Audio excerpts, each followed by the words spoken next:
Welcome to Man Does Tech, where I solve the problems you didn't even know you had.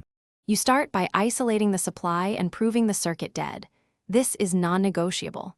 Once confirmed, mount the consumer unit securely at ergonomic height and fit neutral and earth bars. Make sure to route the incoming supply through the correct knockouts and fit a suitable cable gland. Strip conductors to manufacturer lengths, twist neutrals, and dress earths. This prevents movement. Install the main switch, or RCD housing now, so the unit is ready to accept tails and circuits. You now connect the incoming live tail to the main switch, or RCD, tightening to the specified torque to avoid overheating. This is why correct torque matters. Once done, land neutral tails on the neutral bar and earth conductors on the earth bar, keeping neutrals grouped per RCD where required.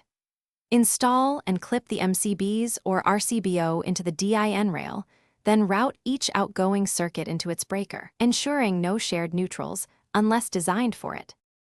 You finish by replacing the consumer unit cover and completing a full test regime: polarity, continuity, insulation resistance, and RCD trip time. Make sure to update the circuit schedule on the inside of the door so future work is clear.